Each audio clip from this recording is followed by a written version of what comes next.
এলাকার বিধায়কের দেখা নেই নিরুদ্দেশ এমনটা অভিযোগ করছেন স্থানীয়রা। বেয়ার রাস্তা সারার দাবিতে এবার চণ্ডীপুর রাস্তায় আগুন জ্বালিয়ে বিক্ষোভ। ঘোষণা হয়েছে আমাদের পাড়া আমাদের সমাধান কর্মসূচি, তারপরেও হচ্ছে না সমাধান।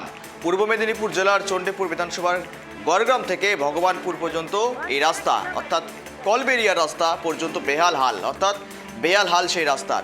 ইতিমধ্যেই যখন তখন ঘটছে বড়সড় দুর্ঘটনা। উল্লেখ্য, দীর্ঘ কয়েক বছর ধরে এই রাস্তার আর বেহাল, যদিও প্রশাসনকে জানিয়ে মেলেনি কোনো অভিযোগ। আরও কথা বলবো, আপডেট নেব। সঙ্গে রয়েছে আমাদের প্রতিনিধি জাহাঙ্গীর। জাহাঙ্গীর, একেবারে দেখো রাস্তার হাল বেহাল।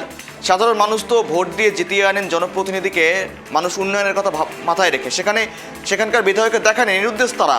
স্থানীয়রা অভিযোগ করছে রাস্তার হাল বেহাল, প্রশাসনকে জানিয়েও মিলছে না সুরাহা। দেখো গৌরব, যেটা ঘটেছে পূর্ব মেদিনীপুর জেলার চণ্ডীপুর থানা এবং ভগবানপুর থানা, এটি পরে চণ্ডীপুর বিধানসভা অভিনেতা সোম চক্রবর্তীর এলাকা। দীর্ঘদিন ধরে যেটা চণ্ডী নরঘাটের চৌখালি, সেই চৌখালি থেকে ভগবানপুর যে রাস্তা কানেক্টিং রাস্তা, সেই কানেক্টিং রাস্তা প্রায় 9 কিলোমিটার দীর্ঘদিন ধরে বেহাল অবস্থা, খানাখন্দে ভরা। বৃষ্টি হলে কোথাও হাঁটু জল, কোথাও জল, প্রচুর জল জমে যায়, যার জন্য কিন্তু প্রতিনিয়ত দুর্ঘটনা ঘটে থাকে। আমরা যদি দর্শককে আমাদের পর্দায় ছবি দেখাচ্ছি যে প্রত্যেক দিনই দুর্ঘটনা ঘটে। কখনো টোটো উল্টে আহত হচ্ছে সাধারণ কোনো যাত্রী, কখনো সাইকেল থেকে উপরে গিয়ে আহত হচ্ছেন যাত্রী, এবং কখনো বাইক নিয়ে পড়ে গিয়ে যাচ্ছে। ইতিমধ্যে এই রাস্তা এতটাই বেহাল, যার জন্য কিন্তু টোটো চলা বন্ধ হয়ে গেছে। সাধারণ এলাকার মানুষকে হয় নিজের সাইকেল বা বাইক বা হেঁটে চলাচল করতে হচ্ছে। দীর্ঘদিন ধরে স্থানীয় প্রধান, স্থানীয় পঞ্চায়েত সমিতি, বিডিও, জেলা পরিষদ সদস্য এবং কি বিধায়ক সবাইকে জানিয়েছে, কোনো সুরাহা নেই।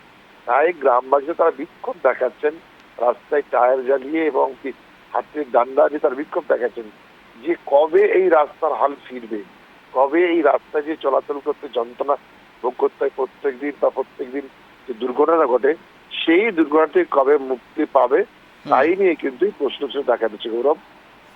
কিন্তু জাহাঙ্গীর, দেখো রীতিমতো বিধায়কের তরফ থেকে বা পাশাপাশি পঞ্চায়েত যারা রয়েছে, স্থানীয় যারা প্রতিনিধি রয়েছে, তাদের কাছ থেকে কোনো রকম প্রতিক্রিয়া পাওয়া যায়নি এখনো পর্যন্ত, কারণ হাল তো একেবারে বেহাল লক্ষ্য করা যাচ্ছে।